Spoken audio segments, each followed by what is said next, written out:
Imagínate que me acaban de soltar aquí y estoy viendo de lo lejos que me viene un Tyrannosaurus Rex. ¿Yo tengo posibilidad de sobrevivir? Lo que tienes que hacer es correr. Pero corre como alma que lleva el diablo. Son bichos grandes, con 4 zancadas te llegan a alcanzar. Eso sí, no hagas lo de las películas de quedarte quieto. ¿No sirve? No sirve más que nada porque es invención de la ficción. ¿Cuál sería un animal de la actualidad que tú dirías lo más cercano a un dinosaurio? Es que los pájaros son dinosaurios de pleno derecho. De hecho, fíjate en sus patas y verás patas de 3 dedos con garras afiladas y con escamas. Cuando comes alitas de pollo, puedes llegar a ver la manita del dinosaurio con garras. Extinción. Ese mismo meteorito, hoy a las 9 de la noche, ¿haría lo mismo con los humanos? Esto es muy difícil de contestar. ¿Ha habido alguna especie en sí que te hayas enterado de su extinción y te haya... A mí lo que más pena me da es cuando se habla de que quedan pocos ejemplares de una especie como si estuviera a punto de desaparecer. Me da pena porque es que yo ya sé que biológicamente y ecológicamente ya está extinta. Bienvenidos a un nuevo episodio de Esperados Podcast. Muy probablemente muchos de vosotros cuando erais pequeños o incluso ahora siempre os habéis preguntado las típicas preguntas de ¿un dinosaurio? ¿Cómo saben qué color tiene? ¿O cómo saben qué sonido hace? ¿O cómo saben qué dinosaurio es ese hueso? Hoy os traigo a una de las, para mí, mentes más brillantes de este país. Un tío increíble. El más Paco de entre todos los Pacos posible. Ese es Paco Zoid. ¿Qué tal? Muy buenas. ¿Cómo estás? Encantadísimo de estar aquí. Introducción te ha gustado, está muy bien, Me ha encantado. Nunca me habían llamado eso. ¿No? Jamás. El más Paco entre los Pacos. Entre los Pacos jamás me lo habían llamado. Yo es que conozco a pocos Pacos, pero tú eres el más Paco entre ellos. ¿Conoces a Tío. pocos Pacos? Sí, a ¿En muy serio? pocos. Sí, yo creo que aquí en Mallorca no es tan usual un Paco. Pues vaya, en Valencia somos muchos. Ahí sois muchos, ¿no? Sí. Aquí es que yo nos ha dado más por un Jaume o por un Tony, Qué ¿sabes? guay. ¿Cómo estás? Pues muy bien. Sí, En serio, encantado de estar aquí. para mí es un placer. Para mí es un Creo, placer estar aquí con vosotros, volver a Mallorca. Para mí esto es un placer. Yo tengo una ilusión por... Ahí se ha caído algo de fondo.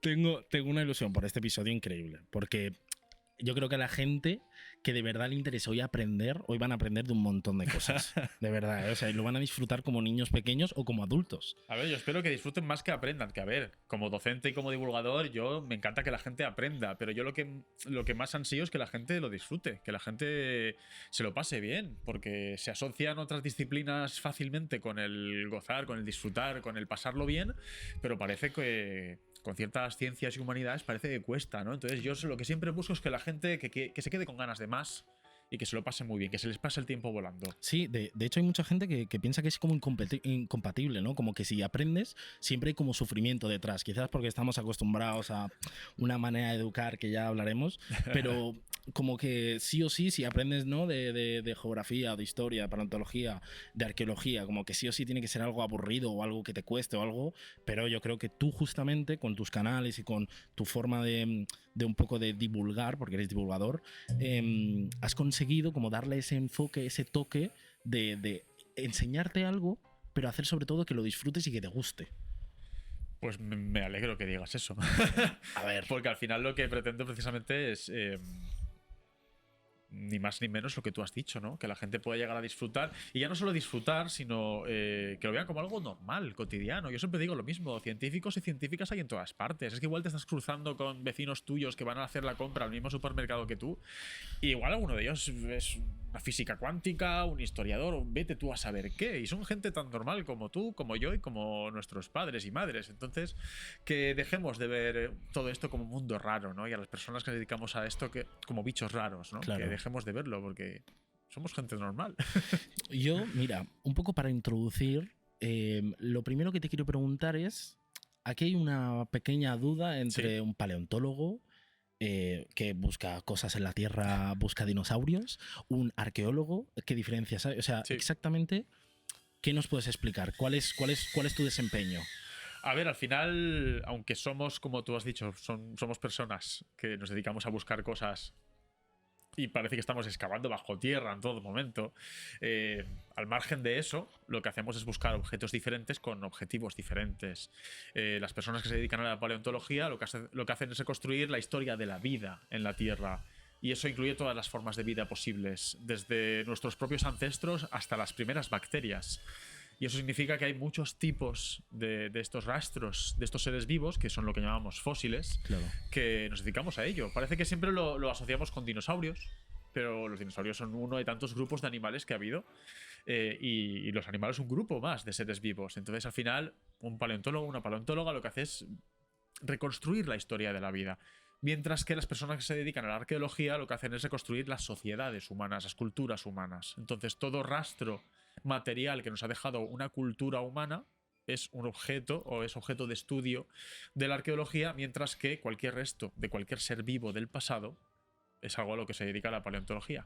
Hostia, fíjate que quizás se desconoce tanto, no por vosotros, porque la verdad que la función que hacéis muy bien, sino porque, bueno, lo que hemos hablado un poco antes, de que no está tan expuesto y tal, que a veces se confunde perfectamente. O sea, Constantemente.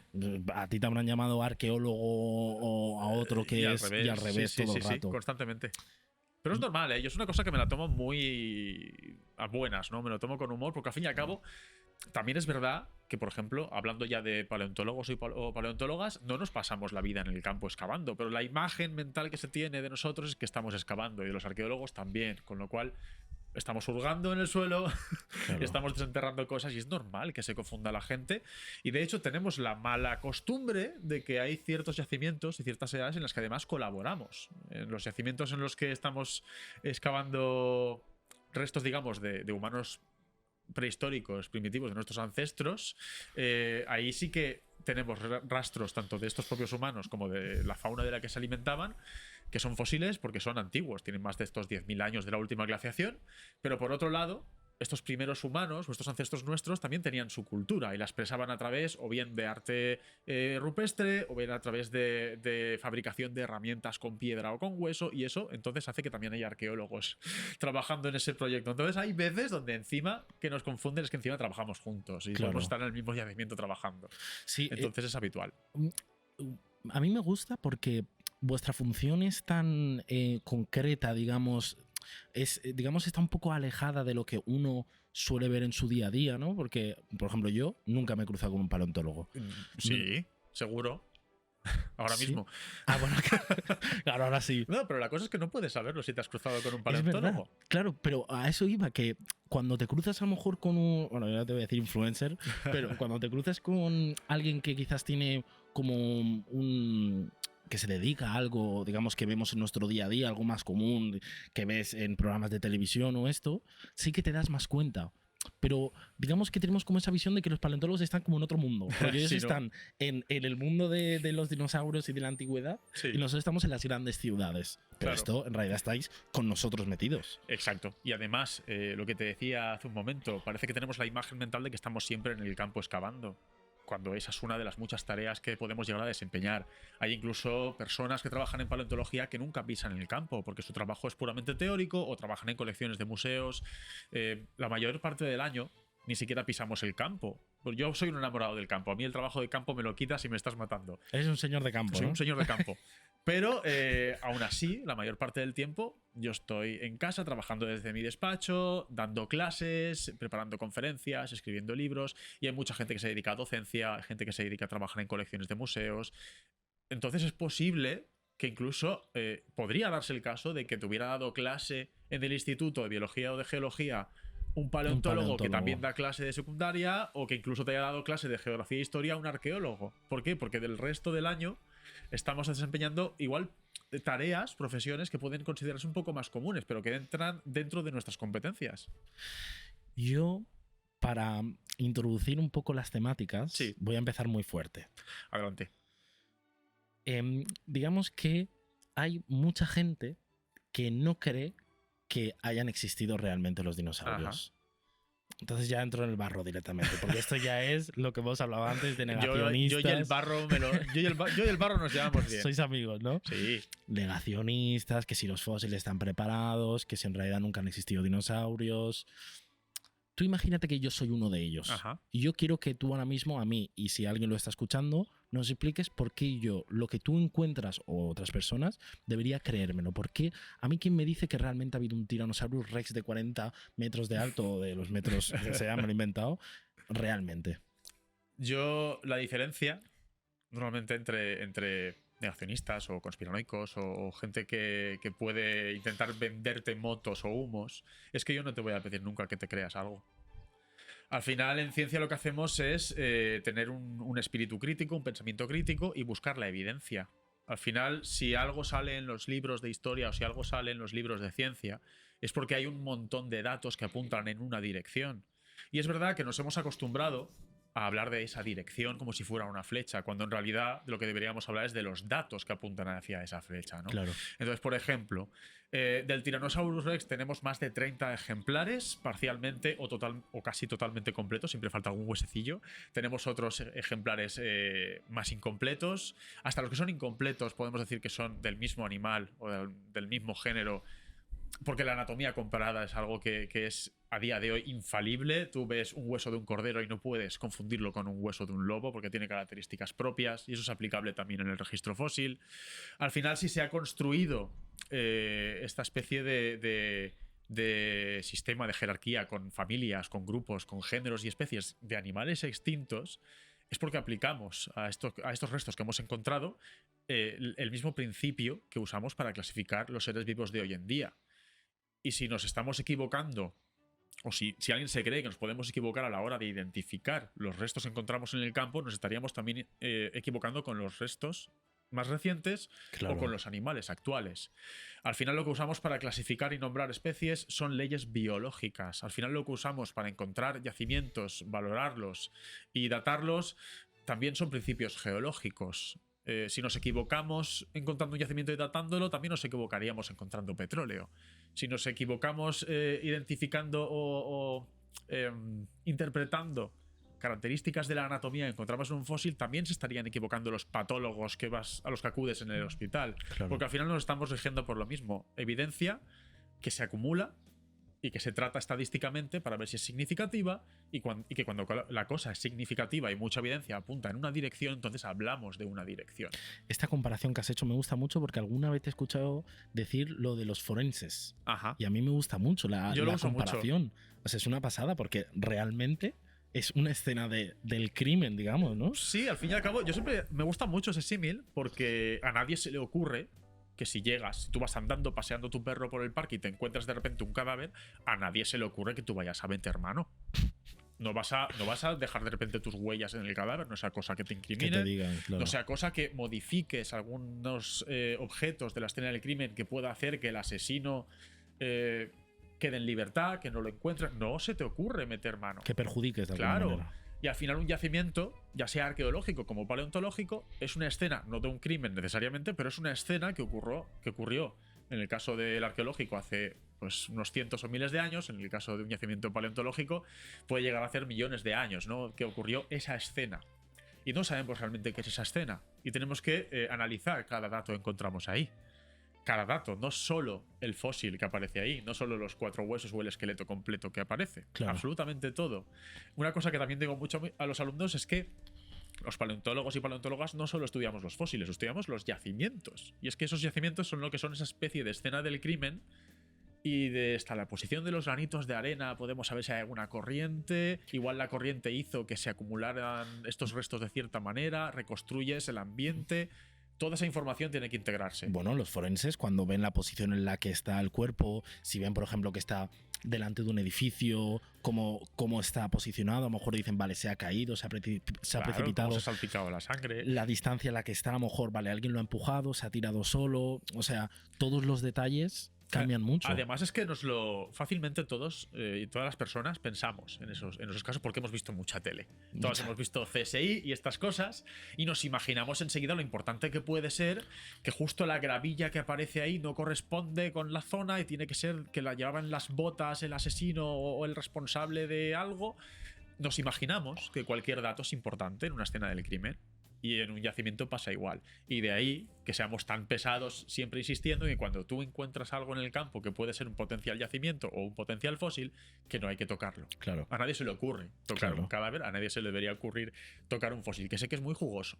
En plan, encuentras algo raro y si encima eres una persona a la que le interesa el pasado, oye, yo de repente veo que ahí asoma un hueso en un barranco y puede ser un fósil y vas a Claro. tocar, es algo humano. Porque os habrá pasado un montón tenemos de... mucha curiosidad. Os habrá pasado un montón de veces que de repente os dicen, se ha encontrado esto, pero alguien lo ha encontrado y lo ha manoseado. Pasa constantemente. De hecho, yo siempre intento pensar en la parte positiva de todo esto, Al final, las personas que nos dedicamos a la paleontología, y supongo que en arqueología pasará igual, como te he dicho, no estamos excavando todo el año ni estamos todo el año en el campo.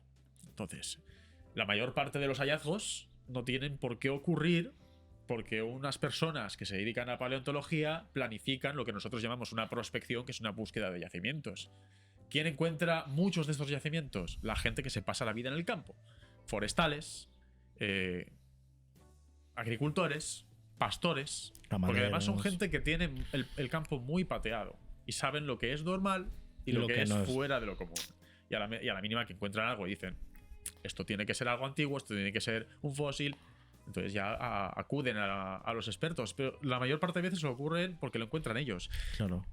Igual que no puedes poner tampoco, digamos, barreras o redes al campo para que la gente no vaya, también ocurre que muchas veces que la gente puede toquetear, puede encontrarse algo. Como te digo, es algo muy humano. Porque además parece como que estos yacimientos, estas zonas, están rollo en un país en concreto, ¿no? Como que en un sitio están todos los fósiles, pero igual debajo de esta casa mismo, ¿no? Técnicamente Exacto. podría haber a metros de profundidad, probablemente muchos, depende del sitio, más o menos. Exacto. Podría haber un yacimiento, ¿no? Posiblemente. Sí, tendemos siempre a imaginarnos, igual que nos imaginamos a la persona que trabaja en paleontología en el campo todo el rato, también nos lo imaginamos que el yacimiento en el que está en un lugar exótico. Exacto. Tiene que estar en un país exótico, tiene que estar en medio de un desierto o en una llanura. En África o... Por ejemplo, ¿no? Y es verdad que ahí hay muchos yacimientos, pero es que aquí también. Lo que pasa es que también la narrativa de la historia de la paleontología ha ido de la mano de grandes expediciones. A principios del siglo XX tuvieron lugar grandes expediciones, tanto a África como a Asia, que trajeron a Occidente grandes hallazgos y que muchas de estas especies que se encontraron también están en la base del conocimiento popular de los dinosaurios y de otra fauna de entonces, ¿no? Por ejemplo, en Norteamérica ocurre también con la conquista del oeste. Grandes de los dinosaurios que son de los más conocidos se descubrieron durante cierta relación de competencia que hubo entre dos grandes paleontólogos del siglo XIX que ocurrieron de la mano de la conquista del oeste. Entonces, es verdad que gran parte del conocimiento popular de los dinosaurios se ha construido en base a estas expediciones, a grandes hazañas épicas. Pero es verdad que no siempre... no es que no siempre, es que la mayor parte de hallazgos no ocurren ahí. Claro. A día de hoy, la mayoría de personas que trabajan en paleontología no participan en estas grandes expediciones, ni hace falta en realidad. ¿Y tú crees que por esto mismo de que pueden estar en algún sitio, nosotros durante nuestra vida, por ejemplo, yo en 23, 24 años, ¿tú crees que me he topado probablemente con fósiles y yo no soy consciente de ello? Estoy seguro. Porque además tenemos fósiles hasta en las rocas ornamentales y que se usan en construcción. Tú puedes ir por una ciudad y muchas veces, si se ha usado roca madre, no algo procesado, en la construcción de las aceras, en la construcción de las fachadas de los edificios, muchas veces ahí hay fósiles y los puedes ver y están ahí a simple vista. Por ejemplo, por ponerte un ejemplo, en Granada hay calles y en las aceras donde la gente va pisando fósiles. En Valencia, la Plaza de la Virgen, que es una de las plazas más turísticas, donde va allí la gente a tomarse la horchata, a tomarse la paella y tal, están pisoteando una roca roja que está llena de fósiles también, y no son conscientes hasta que les dices, mira. Entonces, es solo por la cantidad de roca que se ha usado para construcción, que tiene fósiles, seguro que te has encontrado con fósiles toda tu vida, igual no has sido consciente. Pero es que es lo que tú dices, posiblemente aquí a nuestro alrededor afloren rocas que tengan fósiles, pero como asociamos todo el rato a que los descubrimientos ocurren en otros lugares... O muy al fondo, o sea, que tiene que choca. estar a 400 metros de aquí, ¿sabes? Y no tiene por qué. Al final, si las montañas se han levantado, ¿no? Es porque ha habido ciertos plegamientos y movimientos tectónicos que han levantado masas de roca. Entonces, lo que se quedó enterrado puede estar aflorando y, de hecho, está aflorando. Una pregunta que me hacen mucho es, ¿hasta qué profundidad tienes que cavar para encontrar fósiles de dinosaurio? Yo siempre digo lo mismo, no solemos cavar muy hondo. Estratigráficamente, geológicamente estamos yendo hondo porque estamos yendo a rocas antiguas. Claro. Pero en realidad estamos siempre a nivel de suelo. Nosotros no podemos, digamos, no reparar en gastos en recursos. No podemos decir, vamos a hacer un pozo hasta que aparezca algo. Puede que no aparezca nada. Claro. Al final lo que siempre estamos excavando, los yacimientos aparecen a nivel de suelo o en barrancos, en lugares donde esta roca se erosiona y gracias a esta erosión aparece la roca que está debajo. Y esta roca tiene fósiles. Y solo cuando encontramos un fósil por esta erosión, por este afloramiento de rocas, es cuando decimos, aquí tenemos un yacimiento. Yendo un poco, porque esta primera parte me ha gustado mucho, pero quiero profundizar, ¿no?, en las típicas preguntas Sí. que yo, por ejemplo, que probablemente te han preguntado muchas veces, pero yo, y sé que muchas personas dirán, hostia, ¿esto es verdad? ¿Esto cómo es? Ajá. Vale, digamos que estás en un yacimiento, encuentras pues, fósiles y esto, y entonces vosotros, a partir de los datos que encontráis, tanto lo que hemos hablado antes del medio en sí como del fósil, Sí. sacáis todos los datos. O sea, mi mente cuadriculada y ignorante, me cuesta entender cómo de una roca tú eres capaz de decirme qué color tenía ese dinosaurio. Ajá. O sea, ¿por qué eres capaz de decirme de esa roca que un Tyrannosaurus Rex tenía este color? O sea, ¿cómo puede ser? Me gusta que hayas dicho mente cuadriculada y ignorante, ¿no? Porque una cosa que aprendemos en cuanto empezamos a rascar en cualquier disciplina o en cualquier tema es que cuanto más sabes, te das cuenta de que sabes menos. Y lo primero que tienes que hacer para enfrentarte a cómo encontrar datos y cómo interpretarlos es aceptar que no sabes y que tienes que aprender. Entonces, es el punto de partida perfecto. Por otro lado, te voy a decir que estés tranquilo. Porque no te puedo decir, este tiranosaurio tenía este color. No podemos. O sea, hay algunos casos muy concretos, muy puntuales, en los que sí que tenemos algunos datos de cómo podía haber sido la piel, el color de piel o de plumas de algunos dinosaurios. Pero son datos bastante recientes. Yo hace 10, 15 años, si me preguntabas, ¿algún día sabremos de qué color eran los dinosaurios? Te hubiese dicho, no, y hubiese puesto la mano en el fuego. Es que estamos viendo ahora mismo un poco una revolución, porque se están aplicando muchas técnicas nuevas, se están cogiendo algunas técnicas, algunas metodologías de otras ciencias y están aplicando a la paleontología. Estamos en un momento muy interdisciplinar. Y entonces hace poco que sí que se ha visto que en determinadas condiciones muy excepcionales de conservación pueden quedar rastros, trazas de algunos pigmentos conservados en la bioquímica, de la bioquímica original del animal. Pueden quedarse estas trazas en lo que queda, ¿no? En las impresiones de la piel, si es que hay impresiones de la piel, que pocas veces hay impresiones de la piel, junto a los huesos y tal, ¿no? O sea, no, pero no es tan visual, ¿no? No es como no es encontrarte el rollo una escama o un. No es.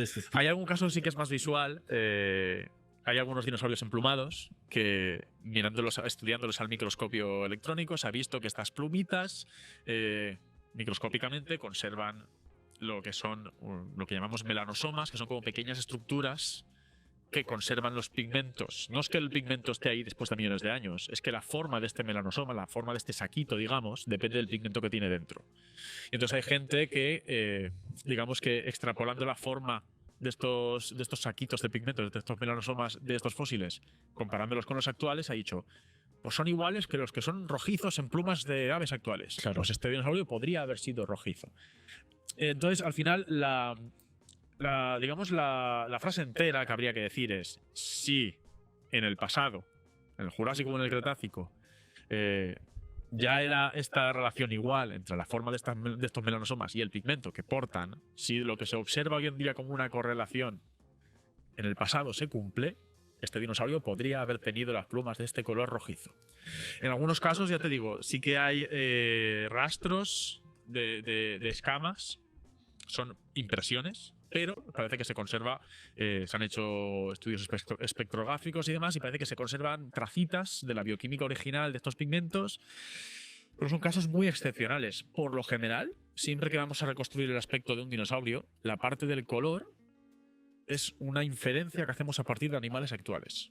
Pocos datos tenemos a día de hoy de la coloración de los dinosaurios, pero toda la vida hemos mirado animales actuales y hemos pensado, ¿qué papel desempeñaba este dinosaurio en su ecosistema? Pues parecido al de estos animales. Pues vamos a darle un color parecido. Es decir, que si encontráis un dinosaurio con una forma de una tortuga antigua, quizás decís, bueno, tenía esta relación en este ecosistema parecidas a las de las tortugas actuales, marinas. Y entonces la apuntaríamos parecida, digamos. Parecida. Sí, muchas veces se hacen ese tipo de inferencias por pura ecología. En plan, este animal desempeñaría en el ecosistema un papel parecido, se le pone el mismo color. Yo, por ejemplo, que he hecho muchas reconstrucciones desde que empecé a investigar y demás, muchos de los grandes dinosaurios los he pintado y yo sé que los he hecho muy aburridos, pero yo muchos los he pintado con coloraciones de elefante y de rinoceronte. Grises, sobre todo. Grises, pardos y demás, que dices, hijo, son muy aburridos, digo, ya, pero es que es muy probable también que fueran así aburridos si cumplían un papel en el ecosistema parecido, que luego posiblemente tuvieran más colores. Pero si pecamos de aburrido y de conservador a la hora de hacer una reconstrucción, digamos que estamos siendo menos arriesgados a equivocarnos. Hombre, sí es verdad que el Tyrannosaurus Rex naranja o rojo mola. Mola mucho. Pero al final aquí lo que buscamos no es que mole, es que sea lo más cercano a lo que era en su momento. Me alegro que digas eso, porque también hay muchas reconstrucciones por ahí que parece que es que quieren que mole y ya está, ¿eh? Bueno, pero tú... Pero es verdad que si lo pintas de un color muy llamativo, pues quedará chulísimo.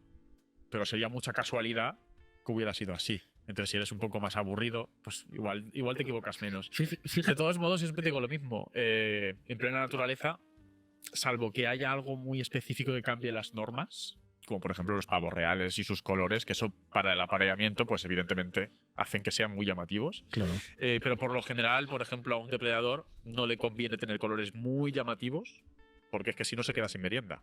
Y las presas es un poco lo mismo. Lo que pasa es que muchas veces pues entran otros mecanismos ecológicos de por medio y te rompen de repente esta... Claro, de hecho, conocemos muchos animales hoy en día que están muy mimetizados con su ambiente. Muchos que prácticamente no los ves. O sea, Claro. de bichos, palo, hoja, bueno, incluso animales como iguanas. O sea, se suelen adaptar mucho. Yo cuando estaba planteando esta pregunta del color, yo digo, es muy interesante, pero me podría imaginar esto que me has explicado. Digo, ahora al menos lo sé. Sí. Pero hay uno que yo sinceramente, no, por lo tal por mi mente Sí. tal, el sonido. O sea, yo voy a Google y pongo sonido Tyrannosaurus Rex y me sale esto. ¿Cómo?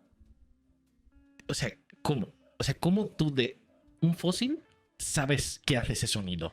¿Sabes qué pasa? Que el sonido del tiranosaurio, desde Parque Jurásico, se ha convertido en un meme. Entonces yo mismo, si voy a poner un tiranosaurio en una animación o algo, quiero que suene así, porque quiero que además la gente lo reconozca como un tiranosaurio. Quiero que suene a lo que todo el mundo relaciona con un tiranosaurio. Sin embargo, a día de hoy no sabemos cómo sonaban los tiranosaurios. Hay muy pocos datos de cómo podían sonar los dinosaurios.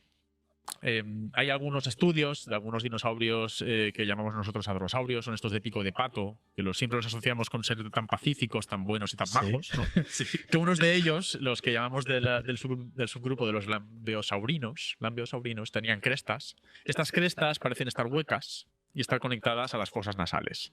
Entonces, todo esto tiene las papeletas para que sea una cámara de resonancia y que pudieran emitir sonidos. Además, tal y como son de huecas y por las cámaras que tienen pinta de ser un instrumento de viento. Entonces, ha habido gente que ha hecho simulaciones de este tipo de crestas y cráneos, cómo sonarían de estar pasando aire a través de ellos. Y de hecho puedes buscarlo por internet y ahí te aparecen las simulaciones de los sonidos. Pero claro, de nuevo, habría tejido blando, habría una serie de estructuras que no se han conservado y todo lo que encontramos son aproximaciones. Para el resto de dinosaurios no tenemos ni idea. Tampoco te voy a decir, como mucha gente dice, es que lo más cercano son las aves, que son los últimos dinosaurios que nos quedan, así que todos los dinosaurios sonarían como pajaritos. A ver, un avestruz no suena a un pajarito. No. Un pico zapato no suena a un pajarito. No. Un casuario no suena a un pajarito. Hay también una variedad de sonidos dentro de las aves. Los cocodrilos son unos parientes cercanos, no son exactamente muy, muy cercanos, pero son primos, digamos, ¿no?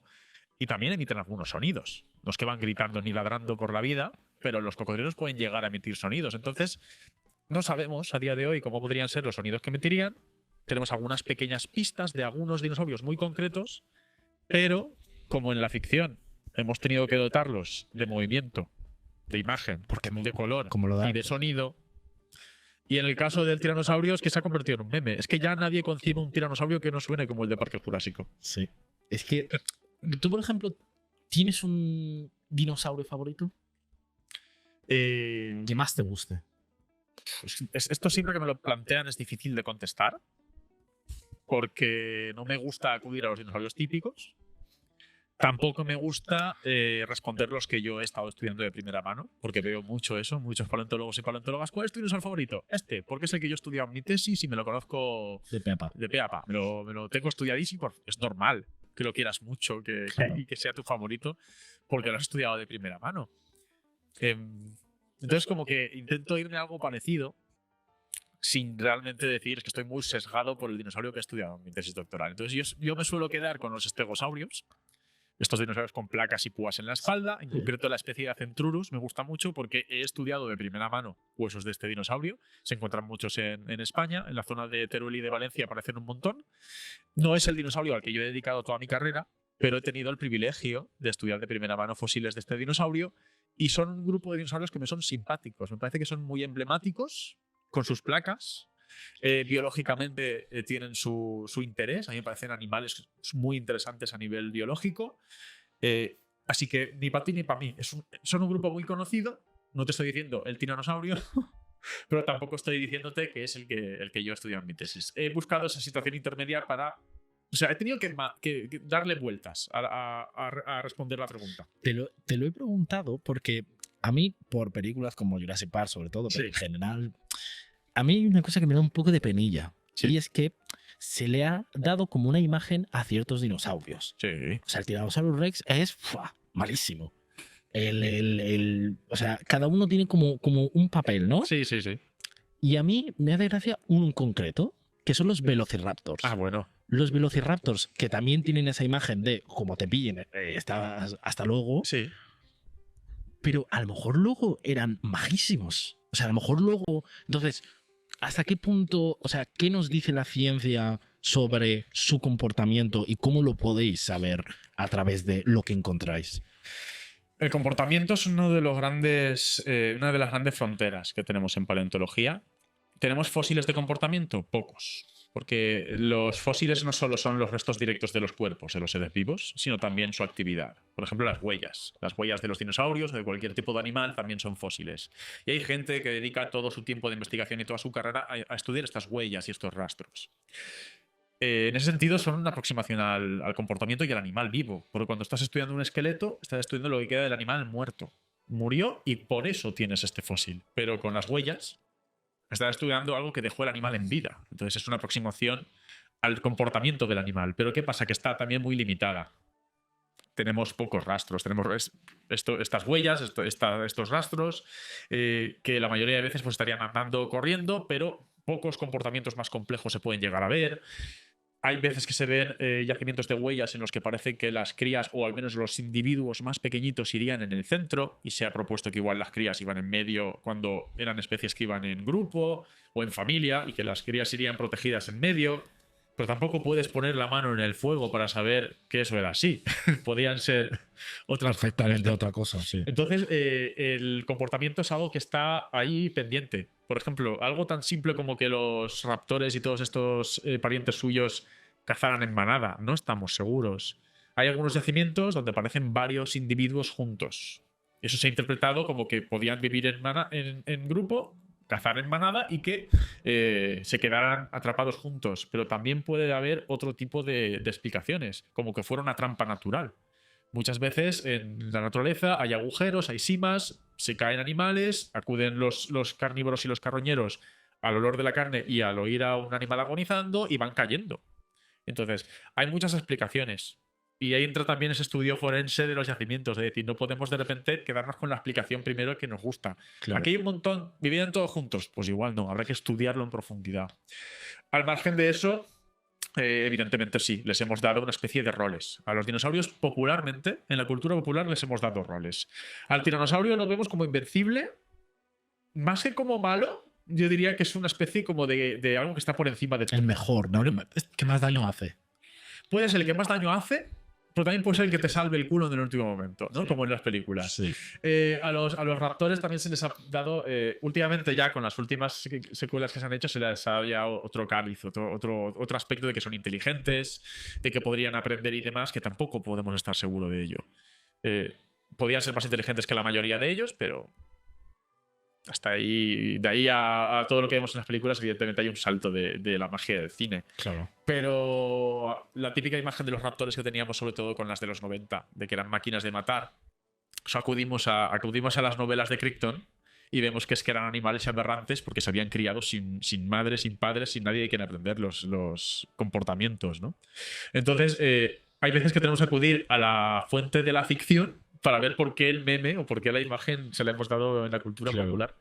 Pero ya te digo, sobre el comportamiento, es una asignatura pendiente que tenemos. Me gusta mucho justo lo que has dicho, porque yo, por ejemplo, los animales que tenemos ahora mismo. Sí. Digamos que hay una pirámide, ¿no? Y arriba pues suele estar el león, el oso, el gorila y bueno, el hipopótamo. A nivel de animales imbatibles. Sí, rollo de que claro, yo que sé, un conejo, tú te imaginas que el conejo vive porque no hay un águila al lado.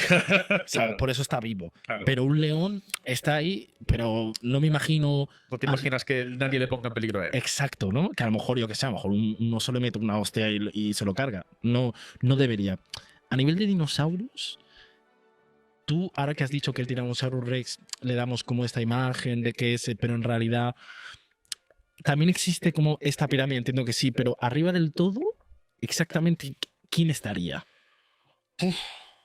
Es verdad que a nivel ecológico, arriba de la pirámide solemos poner a los superdepredadores, ¿no? Aquellos que se considera que no tendrán un depredador por encima de ellos. Entonces, estamos hablando de unos 150 millones de años de diferentes especies de dinosaurio que han ido viviendo durante todo ese tiempo, ¿no? Entonces es muy complicado. Siempre habría, digamos, esta especie de dinosaurios carnívoros que serían el depredador top, el ápice de la pirámide de su momento. Pero es que yo creo que algunos dinosaurios, sin ser depredadores, siendo por ejemplo herbívoros, al alcanzar cierto tamaño de adulto, Enormes. ya no serían ya podríamos considerarlos un poco imbatibles hasta que, pues evidentemente, estuvieran demasiado mayores o cayeran enfermos y entonces pudieran ser susceptibles de que los atacara algún depredador. Pero yo me imagino, por ejemplo, los grandes dinosaurios de cuello largo, los que nosotros llamamos saurópodos, que son de hecho a los que me dedico yo, cuando alcanzaran el tamaño adulto, es que no hay quien les sople. Es que ¿quién va a arriesgarse a atacar una mole de 20 metros de largo y que puede pesar más de 10 toneladas? O sea, vale que no eres carnívoro, pero el carnívoro que vive en tu barrio igual no te está permitiendo vivir. Igual te has ganado tú el vivir a pleno derecho. Esto es como si estás en un barrio conflictivo y el que es el matón, el que va por todos, mide 1,10 m y tú mides 3 metros. Hombre, a lo mejor tú eres un tío pacífico y el que te tiene que hacer daño, pero no te llega. Pero claro, Vamos, ¿no? nos podemos ir a los animales actuales. Un elefante ya plenamente adulto, ¿algún depredador pensará atacarlo a él o buscará intentar atacar a sus crías o algún ejemplar que esté enfermo? Pero a un adulto sano de un herbívoro de gran tamaño dudo mucho que intenten atacarlo. Entonces, yo creo que sería lo mismo entonces. Pregunta friki. Uy, adelante. Son mis favoritas. Pregunta locura, pregunta que probablemente no tenga respuesta, pero que si tú ahora mismo tuvieses que poner un top 1, no tiene, como has dicho, no tiene por qué ser un superdepredador. ¿A quién pondrías ahora mismo de los que no están extintos? No sé si pondrías al elefante o a la ballena o...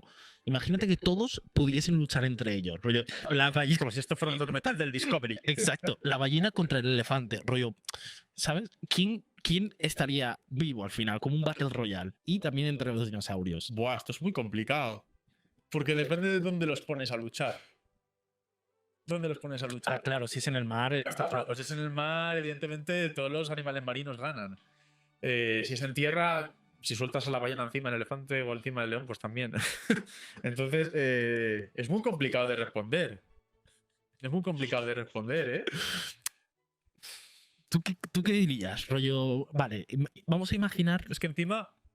Uy, tienen tamaños muy diferentes también. Una ballena es gigante. Sí, Si pudieras escalarlos a todos y ponerlos en el mismo tamaño y tal y cual, pues ojo que igual un hipopótamo yo no las tengo todas, ¿eh? Igual. Sí. ¿Un hipopótamo?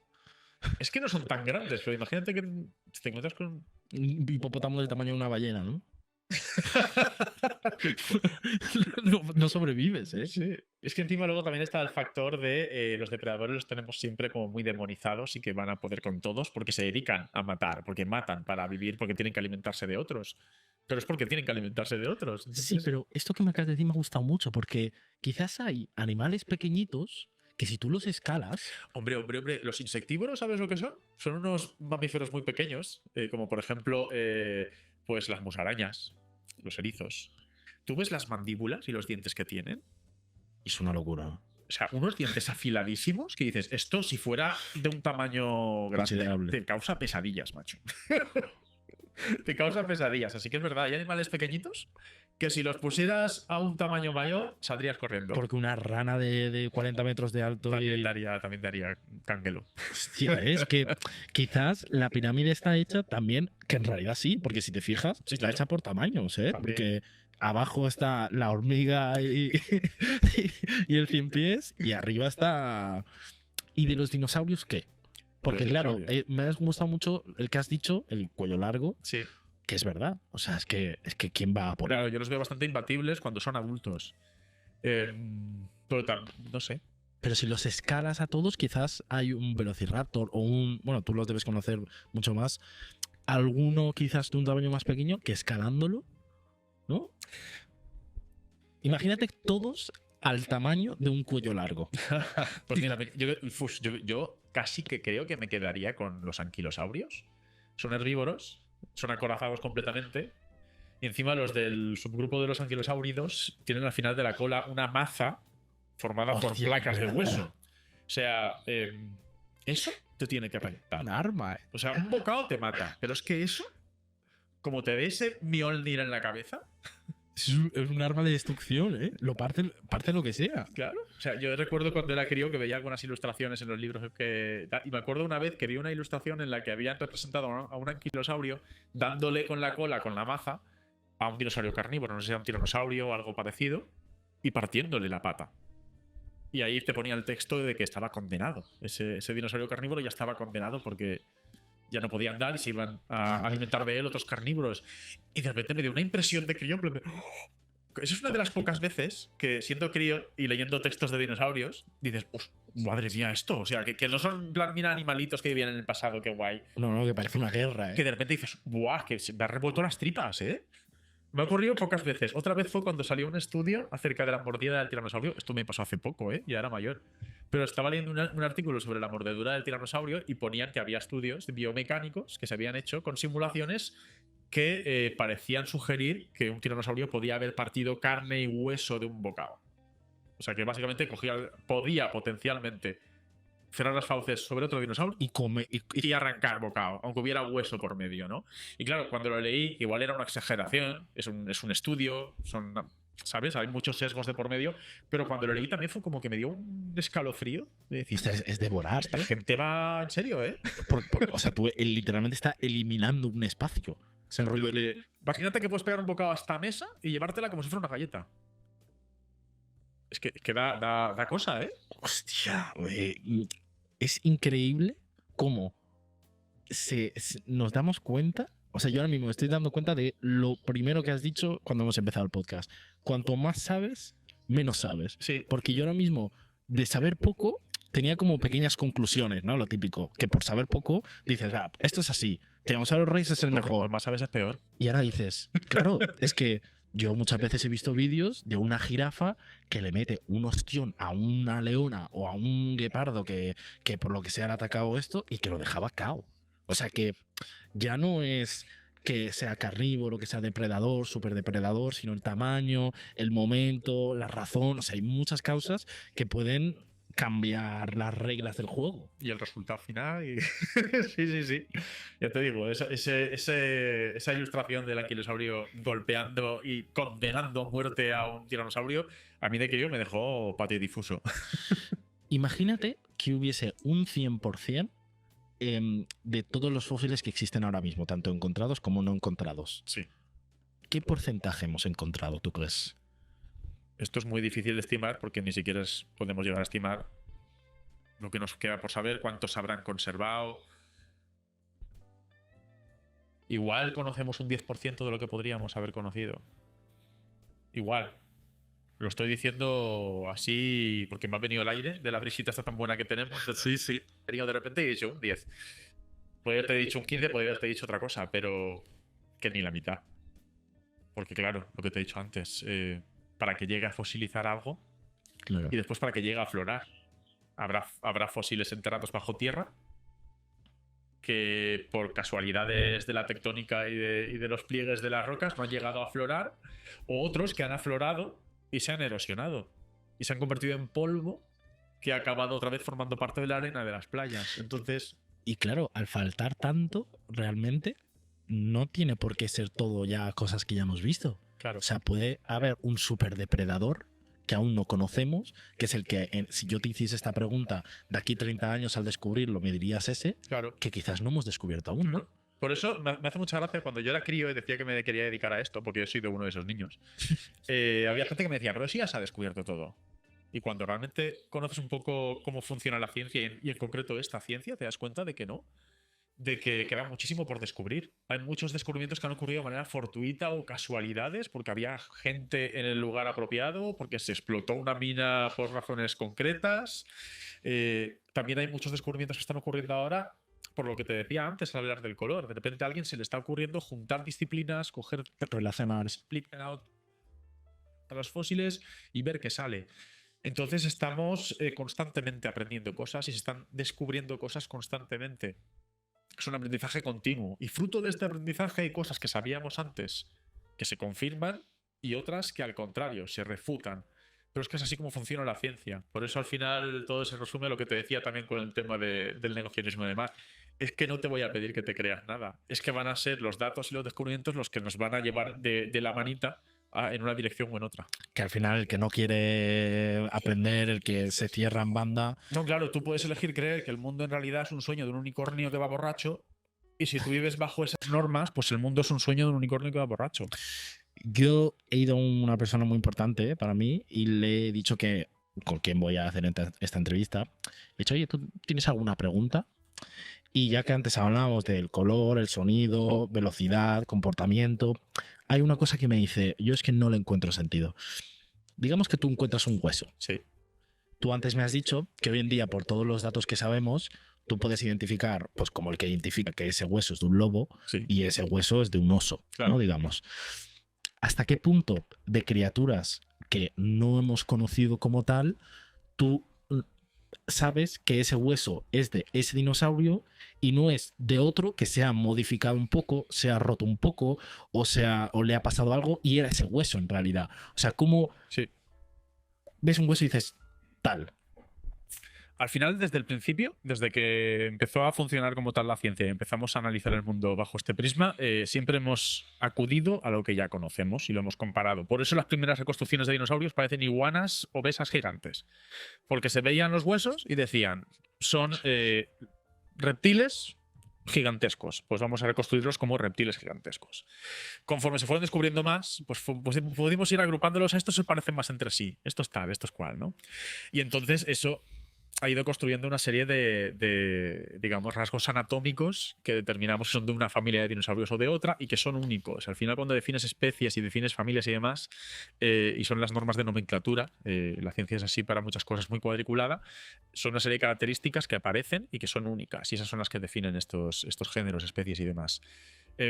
¿Cómo sabemos cuando encontramos un fósil? Por ejemplo, encuentro una vértebra del cuello y se parece mucho a las vértebras del cuello del resto de dinosaurios, estos saurópodos de cuello largo. ¿Cómo sabemos que realmente es una vértebra del cuello de uno de estos dinosaurios y no de otro, pero que se haya roto, se haya modificado, o incluso que tenga una malformación congénita, o incluso que tenga una enfermedad? Primero, porque tú miras microscópicamente un hueso, o un hueso, no hace falta coger un microscopio, lo miras a ojo desnudo, digamos, con lo que es un fragmento roto, lo que es el interior, y hay diferencias. El hueso, digamos, que está más cerca de la superficie, lo que llamamos el córtex, tiene una textura diferente del que está más profundo cerca de la médula, ¿no? Entonces tú puedes ver si cuando has encontrado un hueso le falta una parte, si está incompleto o si está completo. Después, las malformaciones y demás también suelen tener un crecimiento óseo diferente. Cuando, por ejemplo, se te rompe un hueso y se te curas, te queda un callo. Ese callo ya no solo se ve fuera del hueso como una especie de rugosidad, sino que internamente también puedes verlo.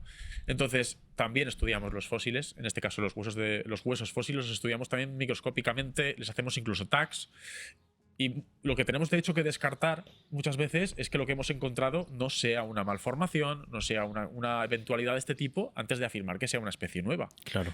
Entonces, digamos que también lo comparamos con patologías, lo comparamos con todo este tipo de cosas. Y ya te digo, y si está roto o incompleto, se verá tanto externamente como interiormente. Y muchas veces, si no está completo, por eso nos quedamos un poco más digamos, a nivel de familia, a nivel de grupo. No podemos llegar a mojarnos mucho si el resto es muy incompleto.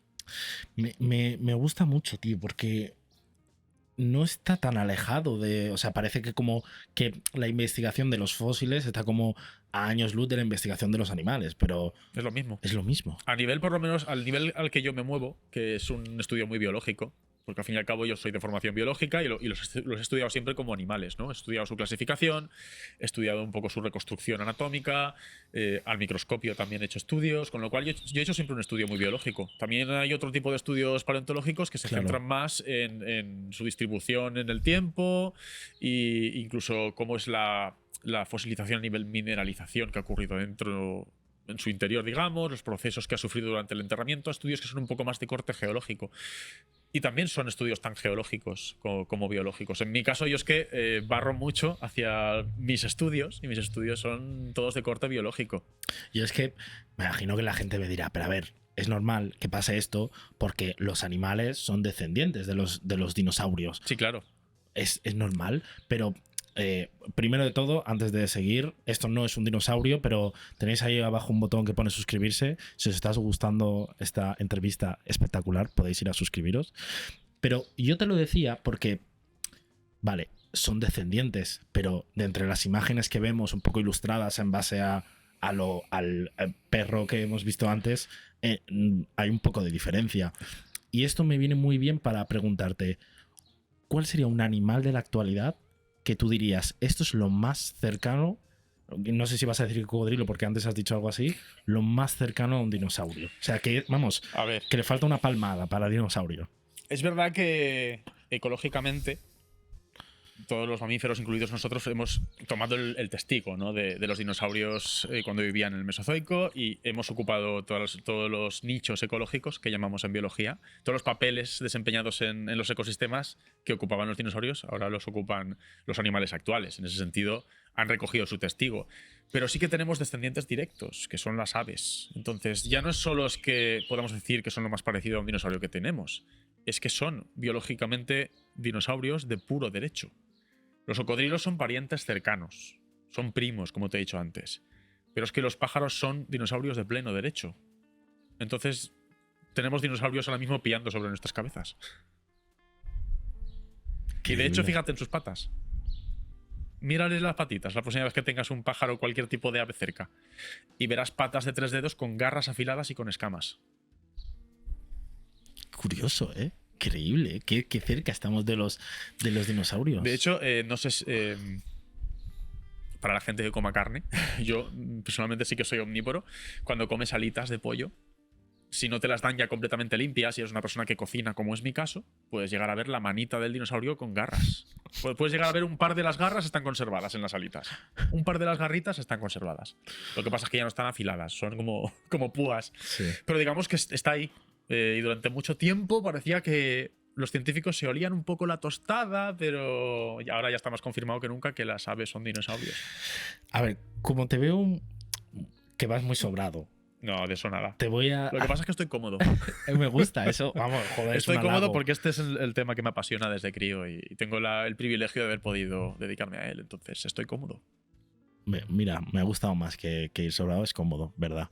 Pues te voy a hacer otra pregunta de estas frikis para que salgas un poco de tu comodidad. Ah, vale, vale. ¿Vale? Me gusta. Tú conoces ya a muchos de los dinosaurios. No sé si de los que se han descubierto los conoces todos. Digamos. Es imposible conocerlos a todos. Bueno, claro. O sea, rollo, si yo te enseñas una foto dirías me suena, aunque sea, por ejemplo. Sí, claro. Vale. Digamos que yo te doy una máquina del tiempo y tienes que traerte a uno. Una especie. Una especie. Y yo te voy a pedir que consigas que sobreviva. para que sobreviva no solo la especie, sino también que no muramos todos. Ah, claro, o que sobrevivamos todos. Todos. O sea, que pueda convivir O sea, hoy en una día. especie entera, no un ejemplar, no un individuo. No en plan me lo traigo como si fuera un perrete y adoptarlo. Bueno, puedes empezar con 2 y que se vayan reproduciendo o puedes traerte 100 a la vez, lo que quieras.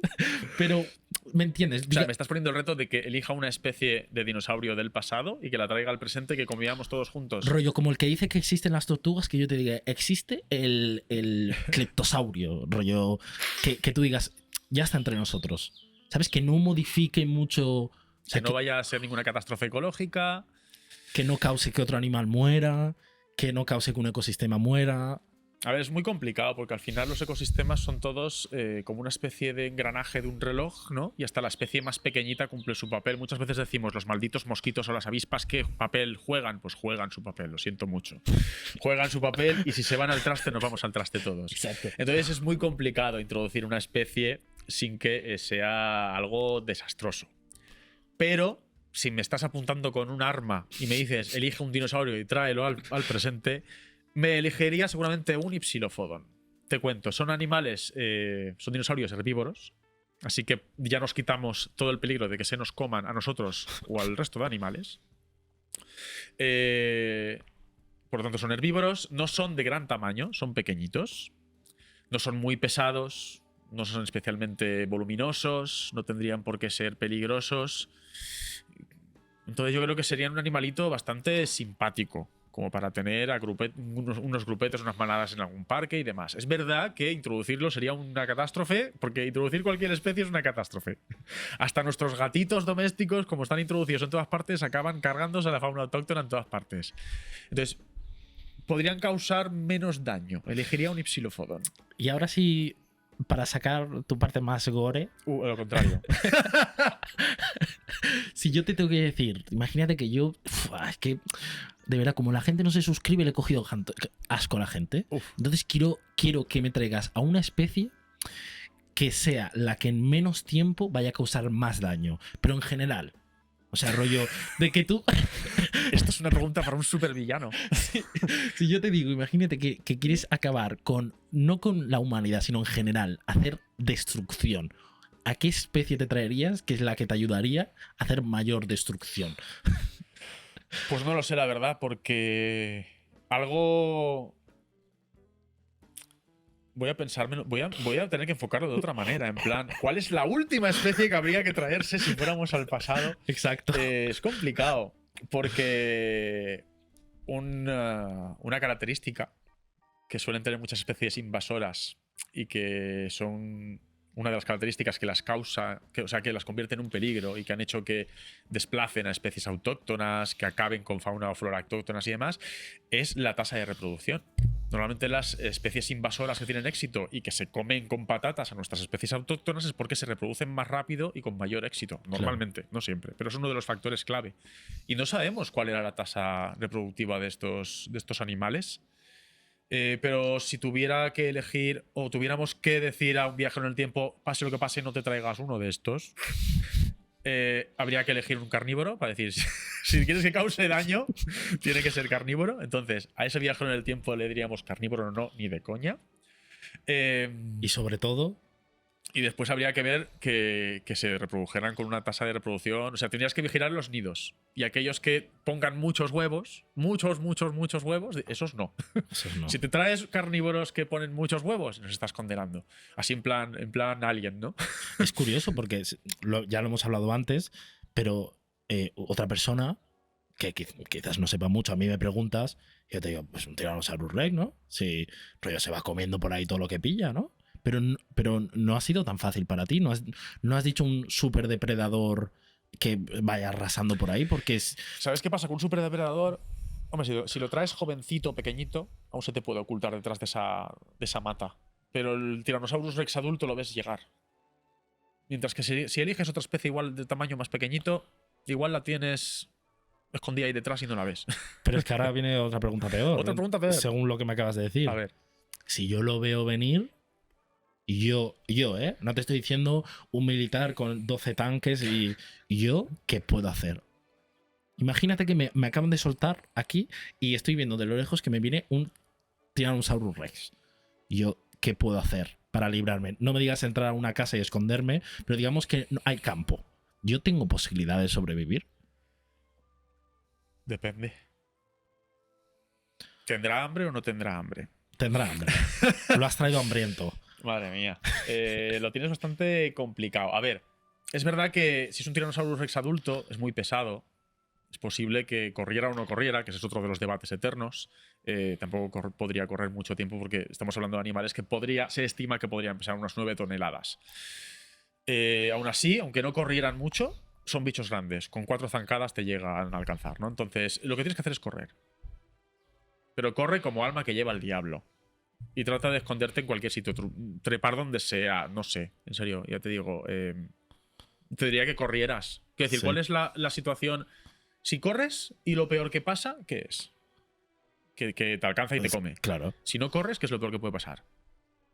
Si Que no, también, que te alcance y que me coma, ¿no? Exacto. Pues corre a ver si. A menos tienes alguna posibilidad. Claro, a ver si tienes alguna posibilidad. Pero si me dices que no hay ninguna casa, ningún lugar en el que ocultarse, corre. Eso sí, no hagas lo de las películas de quedarte quieto. ¿No? No. ¿No sirve? No sirve más que nada porque es invención de la ficción. No tenemos ninguna razón para creer que los tiranosaurios no podían ver si no te movías. Aparte, en las novelas originales de Parque Jurásico se ve que es una teoría que tenían de moda. En ese mundo en el que ocurre la novela, era una teoría de moda. Que estaban como hablando de ella cuando ocurren los hechos de la isla. Y que se ve que luego no ocurre, ¿no? Que hay gente que se quedaba quieta y se la merendaba igual. Y además tienen el olfato. Es que estamos hablando de animales que no solo ven, sino que también tienen olfato. Por mucho que te quedaras quieto y fuera una noche muy oscura, te olerían el sobaco. Entonces. Me gusta porque hacemos muchas referencias a Jurassic Park. Constantemente. Sí, y como tal no lo iba a sacar, pero, a ver, algo sí, pero ¿crees que ha hecho, probablemente sí, pero ¿crees que ha hecho más bien que mal este tipo de películas? Porque es verdad que ha introducido este mundo, sin duda, Sí. a gente que no tenía ni idea, o sea, ha hecho mucho bien, pero lo ha introducido de forma en realmente irreal, ¿no? Entonces, ¿vale la pena que yo te haga a ti conocer sobre este mundo si te voy a hacer conocer que son de este color cuando no lo son? Que, bueno, cuando no lo son no lo sabemos, digamos. Que son de este Ya. tamaño cuando no lo sabemos. No, claro, te hace creer. Te hace ver como tan realistas estos animales que crees que todo lo que te enseña es algo que sabemos a ciencia cierta, ¿no? Es un riesgo. Es un riesgo que tiene, pero es que yo creo que ha hecho mucho más bien que mal. O sea, se comenta que en el 93, cuando se estrenó la primera película, que hubo un pico de matrículas de la ciencia, de la gente en ciencias, que había gente que se interesó por esta disciplina. Creó toda una nueva fiebre por las ciencias geológicas y por la biología y por la paleontología en concreto. Hace que los niños y niñas más pequeños se interesen por estos animales, que se interesen por la ciencia que hay detrás. Ha hecho incluso que gente no necesariamente se dedique a la paleontología, sino que empiecen a leer, que empiecen a apasionarse por el cine. Yo conozco gente que trabajan habitualmente en temas más de cine y Parque Jurásico es una película que les marcó. O gente que de repente dijeron, me gusta todo esto de la ciencia, no necesariamente la paleontología, pero como todos los personajes que salen y demás Claro. son científicos y debaten y hablan de manera interesante y sesuda, quiero saber más de todo esto, ¿no? Entonces hay muchas maneras en las que estas películas han motivado a la gente, ya no solo a interesarse por la paleontología, sino en muchas disciplinas. Yo creo que eso es algo muy positivo y que hay que celebrar siempre. Aunque también es verdad que yo siempre celebro toda película de dinosaurios y toda película en la que salga una persona que sea un paleontólogo o algo así, yo siempre lo celebro. Porque al final yo puedo dejarme la piel tratando de divulgar, pero yo llego a mi público. Yo llego a ciertos límites. Claro. Y todo lo que se estrena en el cine, tenga más o menos errores, llega siempre mucho más lejos. Entonces, es como el debate que surge de vez en cuando también en redes acerca de si divulgar de una manera u otra es mejor. El que hace más espectáculo o el que es más riguroso. Es que cada uno tenemos nuestro público. Y al final, si haces que una persona se interese lo más mínimo por una disciplina, Ya está. ya tenemos que celebrarlo. Paco, Dime. hemos hablado mucho de dinosaurios y mira que en realidad podríamos hablar mucho más. Pero muy lejos no me voy a ir. Lo que pasa es que voy a enfocártelo por otro lado, Sí. que es el tema de la extinción. Ajá. Me encanta. O sea, la extinción me parece algo que a mí personalmente me ha gustado desde siempre. Pero sí que es verdad conozco más de la actualidad. Es decir, me ha interesado mucho.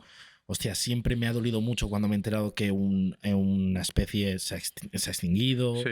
Todo este rollo. Vamos a enfocarla primero por la parte de los dinosaurios. Sí.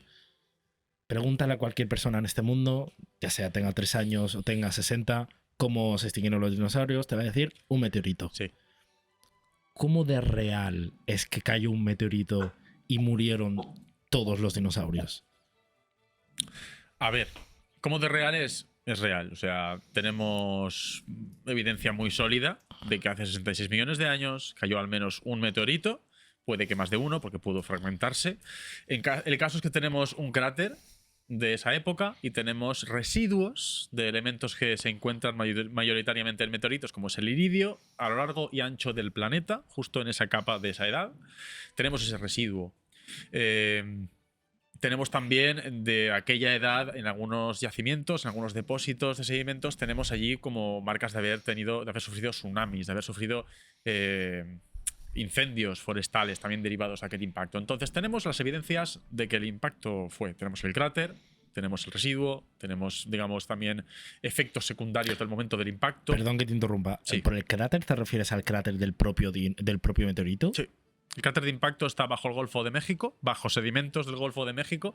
Se encontró en los años 70 con unas prospecciones petrolíferas al buscar anomalías anomalías magnéticas. Se encontró el anillo de lo que es el cráter. ¿Pero eso qué tamaño tiene eso? Pues no recuerdo cuál era el diámetro, pero sí, o sea, es enorme, ¿no? Es enorme. Y sabemos que ocurrió ese impacto, y un impacto de esas proporciones sí que puede causar un evento de extinción masiva. Lo que pasa es que siempre se suele hablar del impacto como si el impacto hubiera destruido a todos los dinosaurios. El impacto tuvo lugar hace 66 millones de años. Los primeros dinosaurios aparecieron hace unos 200 millones de años. Entonces hubo unos 150 o unos 140 millones de años de historia de los dinosaurios en los que ya ha habido unas especies que desaparecían y aparecían otras. Entonces, durante muchos millones de años, igual que ha ocurrido también en los últimos millones de años con los mamíferos, ha habido una serie de especies que han ido y viniendo. No acabó ese meteorito con todos los dinosaurios. Lo que pasa es que acabó con un montón de grupos que los cortó de raíz. Y de hecho solo dejó uno con vida, que son los pájaros. Hasta ese momento desaparecían algunas especies, aparecían otras. Alguna familia podía quedarse por el camino durante todo ese tiempo que vivieron los dinosaurios. Sí que había extinción de fondo. Lo que llamamos en biología extinción de fondo, que iban desapareciendo algunos grupos, algunas especies concretas, pero ese meteorito, digamos que acabó con todos los grandes grupos, salvo con uno, hace 66 millones de años. Claro, pero no fue tanto, digamos, te voy a hacer la ejemplificación tonta, ¿vale? Sí.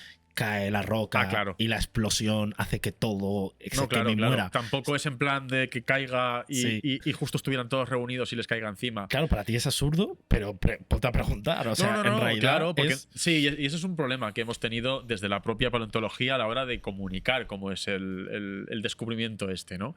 No es el propio impacto el que acaba con ya no solo los dinosaurios, sino muchas formas de vida que se extinguieron en esta extinción masiva. Son las condiciones posteriores al impacto, ¿no? Lo que se ha llamado muchas veces una especie de invierno nuclear. El hecho de que todos los residuos del impacto, el humo de los incendios y demás oscurezcan la atmósfera, que las plantas no reciban bastante energía solar y acaben mustiándose y muriendo muchas de ellas, que los herbívoros se queden sin alimento, eventualmente los carnívoros también, que todos los grandes animales y seres vivos con necesidades muy específicas no encuentren sustento y acaben muriendo, que solo puedan sobrevivir los que son de pequeño tamaño y que son más generalistas. Todo esto ocurre por las consecuencias del impacto. No es que, como tú has dicho, el impacto y la explosión los mata a todos. Digamos que las consecuencias del impacto acabó con los dinosaurios, sobrevivieron las aves y... y... A ver, sobrevivieron muchos otros animales. Los cocodrilos ya existían entonces y sobrevivieron, las tortugas ya existían entonces y sobrevivieron. Otros muchos grupos de reptiles, los mamíferos, ya estábamos entonces, solo que éramos pequeñitos del tamaño de roedores. No éramos los roedores que conocemos hoy en día, pero éramos pequeñitos y sobrevivimos. Muchísimos grupos de peces, de invertebrados. Lo que pasa es que animales que, digamos, eran dominantes entonces, desaparecieron, como es el caso de los dinosaurios, en el caso de los mares, los reptiles marinos, en el caso, por ejemplo, también de animales voladores, los reptiles voladores, los pterosaurios desaparecieron, muchos grupos de animales desaparecieron. Digamos que se salvaron los que íbamos un poco más de Strangis, sin ser especialmente grandes, sin necesitar mucho recurso, sin ser muy especialistas en cuanto a la alimentación o modo de vida. Son los que se salvaron, y los que, pues, una vez pasaron las consecuencias del impacto, repoblaron la Tierra y empezaron a diversificarse hasta dar lugar a la diversidad que tenemos hoy en día. Ese mismo meteorito, Sí. hoy a las 9 de la noche, ¿haría lo mismo con los humanos? Uf, es difícil de responder esto. Y si es que sí o que no, ¿quién se salvaría o cómo se salvaría? Los humanos hoy en día nos hemos alejado mucho de la selección natural y de lo que es la supervivencia en plena naturaleza, al menos gran parte de la humanidad. Otra parte de la humanidad aún vive íntimamente ligada a la naturaleza. Tiendo a pensar que igual las comunidades humanas, que tienen que buscarse más la vida, que tienen que buscarse recursos, que están más acostumbrados a pasar hambruna, que tienen que salir adelante. Yo quiero pensar que serían los que sobrevivirían ante una circunstancia de extinción masiva, como la de los dinosaurios hoy en día. La realidad es que también hay unos pocos humanos que son más privilegiados que el resto, que ya tendrán sus refugios nucleares y que posiblemente esa gente tengan allí latas de comida y que esa gente también se salvara. Pero yo creo que lo que aprendemos de la naturaleza es que cuanto más generalista eres, cuanto menos especialista eres, cuanto más recursos eres capaz de encontrar y más preparado estás para las circunstancias duras, es más fácil que sobrevivas. Vamos a modificar la historia. Vamos a evitar ese meteorito.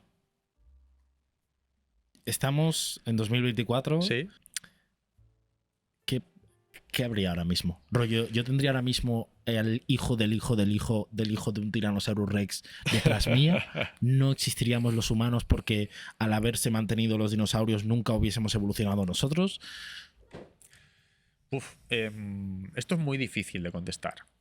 Ya no solo en el sentido Literal. de que sea prácticamente difícil, sino de que, tío, si una cosa aprendemos del estudio de la naturaleza de hoy en día, es que es muy compleja. Impredecible. Es que es muy compleja e impredecible, y que puedes estar modificando una cosa y teniendo consecuencias inesperadas. Eso tradúcelo a 66 millones de años. Entonces, puede que no estuviéramos aquí, o puede que sí. Puede que, igual que tenemos perros a nuestro alrededor, tuviéramos dinosaurios como mascotas, o puede que no.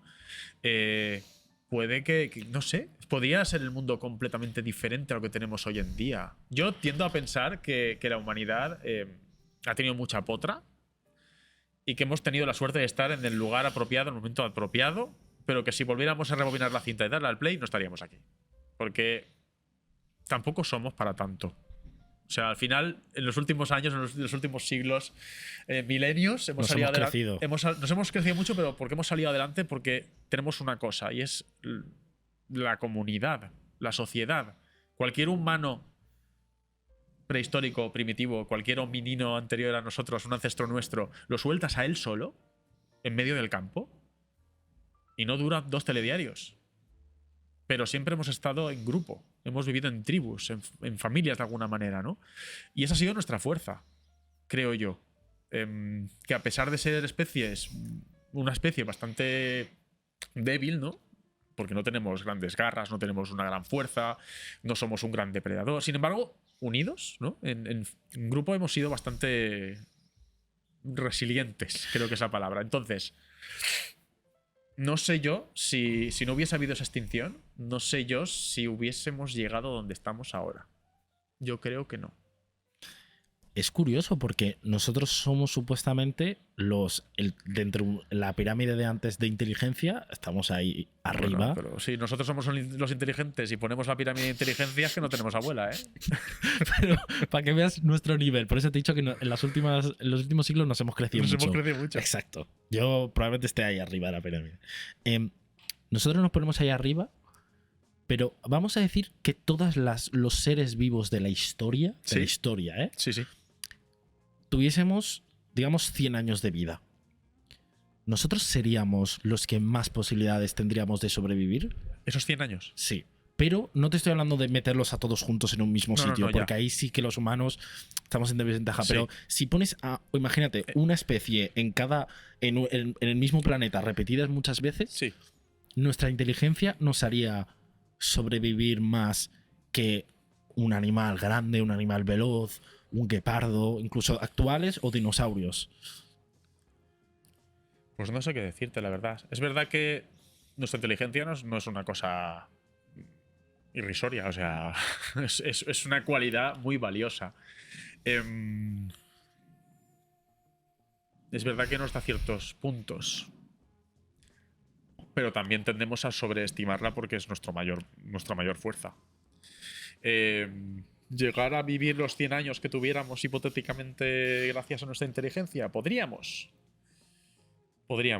pero no seríamos los únicos. Habría más especies que también. Sí, estoy seguro. O sea, a nosotros nos encanta hablar de nuestra inteligencia. Y gracias a nuestra inteligencia sobrevivimos. Claro. Pero hay otros animales que con otro recurso también sobreviven. No hace falta ser tan inteligente como nosotros, sino tener otras cualidades. ¿Hay alguno en especial que tú digas, hostia, qué manera de sobrevivir tiene este animal? O que tú digas, hostia, si lo escalásemos, ¿no? Como decíamos antes, a nosotros, vamos, este estaría toda la vida viviendo. O, digamos. También depende de la esperanza de vida que tengan las especies. Porque si hipotéticamente todos pudieran vivir 100, yo creo que cualquier gran felino, algún cánido, un lobo o algo así también podría llegar a... Pero ¿qué pasa? Que en realidad su esperanza de vida es mucho menor. O sea, ya nos gustaría a nosotros que nuestros perros no sobrevivieran. Es una lástima que no, porque tienen una esperanza de vida menor.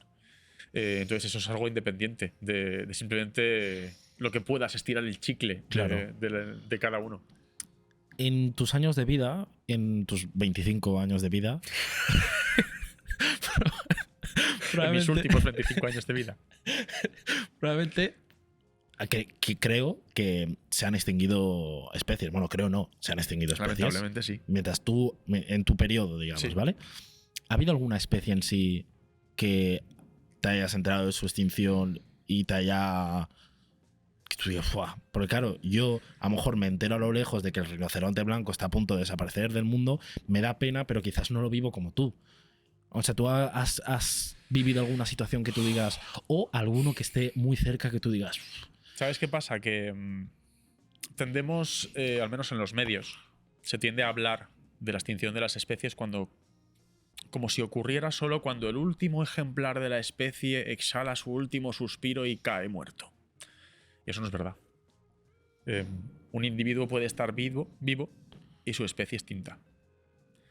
Porque las especies necesitan de un número de individuos mínimo para que eso pueda ser viable y que pueda sobrevivir durante más generaciones. aunque haya dos? Porque a veces la Aunque Biblia decía que No, si había dos... Aunque haya dos, aunque haya 10. Claro. O sea, aunque tuvieras pocos ejemplares de una especie y tuvieran descendencia, y digas tú, qué bien, tienen descendencia, igual en 2 generaciones los descendientes de los descendientes cruzándose entre sí empiezan a expresarse genes recesivos, empiezan a salirte un poco más reguleros, la descendencia empieza a tener enfermedades de estas que se heredan cuando ya hay mucha consanguinidad y de repente la especie se va al traste. Entonces a mí lo que más pena me da es cuando se habla de que quedan pocos ejemplares de una especie como si estuviera a punto de desaparecer. Me da pena porque es que yo ya sé que biológicamente y ecológicamente ya está extinta. Y es descorazonador saber que la especie está muerta, bueno, extinta, aunque aún queden ejemplares vivos, pero es que como especie está condenada y eso es una cosa que a mí me rompe. Hostia, da pena, es verdad. El último de una especie es el último ejemplar, pero la especie ya está extinta. Porque ya no tiene posibilidades de sobrevivirle. Es curioso. Es algo que es bastante descorazonador. Sí. Y la verdad, claro, yo tenía ahora una subpregunta que hacerte que la verdad que no pega mucho con este momento porque es más hardcore. No pasa nada, que Es cambiamos como- de chip en un momento, no pasa nada. Te voy a dar otro papel Ajá. en la humanidad. Te voy a volver a dar el papel de que tienes que acabar otra vez Ay, no. con la humanidad. Con la humanidad. Nosotros siempre nos han dicho que las abejas, se acaban las abejas, estamos todos muertos. Yo te voy a decir, Paco, que elimines a una especie. ¿Con qué objetivo? O sea, que causes el mayor daño posible. ¿Cuál sería la especie que al desaparecer nos causaría a nosotros el mayor daño posible? Correcto. Uf. Pero rollo de así, pam, haces así, rollo Thanos, ya no existe. Wow. Wow. Te he dicho que era una pregunta... Es verdad, porque justo has plantado la semillita de las abejas, porque es verdad que se suele hablar mucho de las abejas y que si desaparecen las abejas nos vamos al traste. Eso es un sí, pero no. A ver, evidentemente, si desaparecen las abejas, lo vamos a pasar mal, porque son uno de los mayores polinizadores de plantas, pero no son los únicos. Hay muchos otros insectos que también están contribuyendo a la polinización. Y de hecho hay veces que por introducir panales de abejas en un sitio, desplazamos otros polinizadores naturales autóctonos de sitios. Hostia. Entonces, es verdad que las abejas cumplen un papel muy importante en la polinización de plantas, pero no son los únicos. Y muchas veces, hasta metiendo panales de abejas, hacemos más daño a otros polinizadores. Entonces, cualquiera te podría decir las abejas, porque sin polinización, muchos cultivos se van al traste y nuestra alimentación se empieza a derrumbar. Pero es que es verdad que hay muchos otros polinizadores. Entonces, una única especie en plan efecto mariposa, ¿no? Sí, exacto. Que digas, buah, es curioso. Es curioso. Nunca te lo habían preguntado. Posiblemente alguna especie que nos sea especialmente desagradable. Si realmente las terminamos, igual nos sale el tiro por la culata. En plan, no sé. Porque ten en cuenta, por ejemplo, las avispas. Las avispas como, ¡buah, esto qué mal, ¿no? Están aquí picándonos en verano. ¿Para qué sirven? Son depredadores de otros bichos, ¿no? Y sin un depredador, los otros bichos de los que se alimenta proliferan.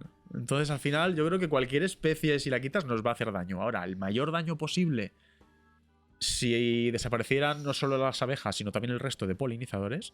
O sea, si introdujéramos, que no debemos hacerlo, por favor, que es terrible. Pero si la humanidad se volviera loca y empezara a introducir solo abejas de la misma especie apis mellifera en todas partes, desplazara a todos los polinizadores naturales de todos los ecosistemas y luego desaparecieran las abejas, ahí sí que igual empezábamos a pasarlo muy mal. Pero sí, tendríamos a las abejas.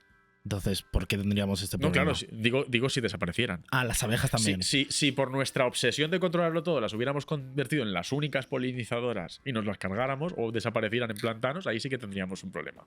Hostia, fíjate, ¿eh? Pero ya te digo, hay otros polinizadores. No son los únicos polinizadores las abejas. Si fueran los únicos, sí que sería entonces una catástrofe. Vamos a decir Vamos a decir... que lo has conseguido. ¿El qué? No queda un solo humano en la Tierra. Ah. Pero no has necesitado extinguir... Están flipando por ahí de fondo. Ni has extinguido a todos los polinizadores, ni te has traído dinosaurios asesinos del Tú pasado. imagínate que yo te acabo de pedir que elimines a todos los humanos, lo has hecho. Sí. ¿Qué pasaría con el planeta? ¿Respiraría? Haría, Ahora mismo somos un poco lo peor. No voy a ponerme en plan terrible de somos una plaga y Tenemos somos que un morir. cáncer para este mundo y tenemos que morir. No, a ver, no llegamos a ese punto de misantropía. Pero es verdad que estamos saturando un poco el planeta. Estamos con sus recursos ahí exprimiéndonos al máximo. Entonces el planeta continuaría. El planeta, en algunos lugares más que en otros, igual tardaría más en recuperarse porque hay algunos lugares que los estamos explotando al máximo. Pero seguiría adelante. Quiero decir, la vida es muy resiliente, la vida se adapta, la vida se abre camino y el planeta nos va a sobrevivir. Igual que no somos los dueños del mundo, por mucho que nos lo creamos, tampoco somos... tampoco tenemos tanto poder como para acabar con este mundo. Este mundo nos va a sobrevivir, cueste lo que le cueste. Es curioso porque quizás no somos tan importantes como creemos. Quizás no, de hecho, no somos tan importantes como creemos, pero tenemos una larga historia. Sí. Y yo, un poco investigando, digo, este chico sabe muchas cosas. De un poco, digamos, de los humanos en sí, algo sabes, ¿vale? Poquitas cosas, pero... Algo. ¿Te acuerdas cuando antes te empezó con los dinosaurios, con los conspiranoicos? Sí. Pues volvamos a ellos. Uf, qué miedo. Claro, aquí estábamos hablando antes de evolución, de Sí. tal, Pero yo cuando era pequeño a mí siempre me han hablado de Adán y Eva. Ya. O sea, Adán y Eva, vengo de un chimpancé, vengo de un mono. O sea, ¿qué está pasando? O sea, ¿por qué después de los dinosaurios aparecieron Adán y Eva y ahora estamos nosotros? Después de los dinosaurios habían monos, han ido creciendo y ahora estamos nosotros. Yo he visto que la sociedad tiene dudas. El problema es que, de nuevo, hago autocrítica, el problema es que se ha transmitido esto muy mal desde el principio. Y el problema es que se ha ido transmitiendo a medida que lo íbamos aprendiendo. Mientras la humanidad y la ciencia incipiente iba descubriéndolo, lo iba transmitiendo. Y llegaba como llegaba. Entonces, no es que vengamos del mono, es que los monos y nosotros somos parientes y descendemos de un ancestro común. Y por hablar, por ejemplo, del relato del Génesis. El relato del Génesis tiene 2 relatos de la creación. Tiene 2 que se contradicen. Porque uno es el relato de los días, que en el primer día Dios creó la luz y tal y cual. Eso es un relato. Y dentro de ese relato ya dice que creó al hombre y a la mujer. El 6º día. Y en otro relato diferente, que empieza de manera diferente, que parece ni un spin-off, parece un reboot, habla de que en el jardín del Edén, que estaba Adán allí, o sea, que monta a Adán y que luego a partir de la costilla monta a Eva. O sea, son 2 relatos independientes, que ni siquiera son coherentes entre sí. Son independientes los 2 relatos, ¿no? Entonces, se ve que son como una especie de enseñanza, ¿no? Son una enseñanza con su sabiduría ancestral de estos pueblos para tratar de transmitir, pues, que nuestra existencia tiene un sentido. Y que evidentemente, como está esto está explicado, está enseñado en un contexto religioso, pues evidentemente es a la deidad a quien se le atribuye nuestra existencia y el sentido de nuestra vida. Pero en ningún momento pretenden ser un texto naturalista ni de explicación del mundo. Ni el libro del Génesis, ni ninguno de los libros de la Biblia, ni del Antiguo ni del Nuevo Testamento, ni ningún texto religioso de ninguna religión del mundo pretende ser un manual naturalista. Nunca, jamás. Siempre pretenden ser una especie de manual de conducta, de explicarte un poco cuál es nuestro lugar en el mundo. Y los mayores quebraderos de cabeza los tuvieron los naturalistas, que allá por el siglo XVII y XVIII intentaban hacer que todo tuviera sentido, ¿no? La gente que empezaba a interpretar los fósiles como si fueran evidencias del diluvio y no había manera de cuadrar aquello. La gente que empezaba a hacer un cómputo de todos los patriarcas que aparecen en el Génesis para ver cuántos años podría tener el mundo y hacer un cómputo. Era inviable, no tenía sentido. Luego te ponías a ver la geología y decías, esto no cuadra. Porque son 2 cosas diferentes. Entonces, intentar explicar una cosa con la otra es imposible. Y lo que sí que sabemos, gracias al registro fósil, es que aparecen el grupo de los primates, después de la extinción de los dinosaurios aparecen los primates, y que siempre siguiendo un camino de diversificación, no una cadena, no una línea recta, se van diversificando todos los grupos de animales, y los primates son unos de ellos, que hacia finales del periodo que nosotros llamamos el Mioceno, algunos de estos primates parecían ya tener una postura erguida, y que algunos de estos primates erguidos dieron lugar a nuestro linaje. Otros primates pues dieron lugar a los chimpancés y tenemos un ancestro en común con ellos. Pero no significa que un chimpancé de hace millones de años se pusiera de pie y viniéramos de él, ¿no? Es una historia mucho más de diversificación, digamos de explosión, de radiación adaptativa, de que la vida siempre se ha dedicado a explorar todas las posibilidades que tiene alrededor y de que unas veces sale bien, otras veces sale mal, ¿no? Las veces que sale mal son las que se quedan por el camino, pero las veces que sale bien, pues tienen continuidad. Y aquí estamos nosotros. Me gusta mucho porque en realidad las religiones no solo te están diciendo que no venimos del mono, sino que en realidad están yendo muy en contra tuya, ¿no? Porque si crearon la Tierra en esos días y o sea, la misma semana, ¿no? Que crearon la Tierra, crearon a Adán y Eva, los dinosaurios. No. Hay gente que ha intentado explicarlo. Hay gente que eran naturalistas y que por lo tanto ya veían la geología de la Tierra y decían, esto no tiene pocos miles de años, esto tiene que tener más. Y decían, vamos a ver, Dios, llámalo como quieras, para él el tiempo no tiene por qué ser para nosotros. Igual para él un día eran 100 millones de años. Entonces había gente, había naturalistas en el siglo XVIII y XIX que aún intentaban casar un poco las cronologías bíblicas con esto, pues eso, con esa explicación de que para un Dios creador el tiempo no pasa como para ti, ¿no? A mí, o sea, yo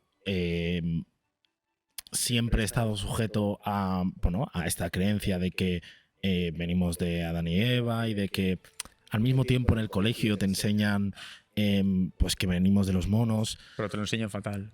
En el colegio te lo enseñan fatal. Esto te venía a decir, o sea, ¿hasta qué punto, apartándonos un poco del tema del que estábamos hablando, se enseñan bien las cosas? Porque nos están enseñando de menos o no nos están diciendo la realidad aposta o porque ellos mismos no saben lo que están explicando. En realidad hablo de ellos, pero no de los profesores en sí, porque ellos son unos mandados, digamos, Sí, claro. de un sistema. Pero ¿por qué se sabe tan poco y de lo que se sabe tan mal? Al final, yo también soy consciente de que para todas las etapas educativas hay muchos contenidos que tienen que darse. Y lamentablemente o no, digo lamentablemente porque así es como lo siento yo ahora mismo, pero puedo estar equivocado perfectamente. Pero en mi opinión, lamentablemente, siempre se ha premiado más el conocer muchas cosas que el conocer cómo funcionan las cosas, que el comprender cómo funcionan las cosas, ¿no? Entonces siempre se ha premiado más un montón de temas, que se aprendan un montón de temas, que se sepan un montón de cosas, a que se comprenda cómo funciona el mundo o que se comprenda cómo, por ejemplo, hablando de ciencias, se premia más el saberte el ciclo del agua, el saberte un montón de cosas de manera totalmente separada y Claro. pocas veces coherente y cohesionada, frente a entender bien el método científico y cómo hacerte preguntas y cómo plantearte hipótesis y cómo se ha obtenido el conocimiento. O sea, te hacen aprenderte el ciclo del agua y menos mal que el ciclo del agua tú puedes observarlo. Puedes ver cómo llueve, puedes ver cómo el charco se seca, puedes experimentarlo por ti mismo. Pero muy pocas veces se llega a dar en profundidad y sobre todo desde pequeños. Yo creo que es algo que se podría enseñar desde pequeños, lo que es el pensamiento crítico, el hacernos preguntas y el cómo contestarlas, el cómo huir de estar sesgado. El pensamiento crítico creo que falla en nuestra educación, también porque estoy muy sesgado yo, porque soy científico, evidentemente.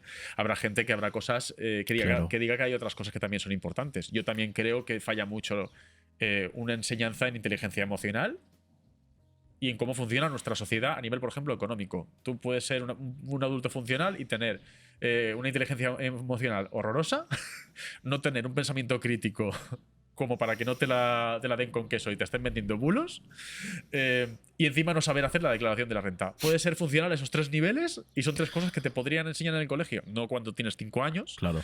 pero son conceptos que te podrían ir sembrando poco a poco, podrían sembrarte cosas.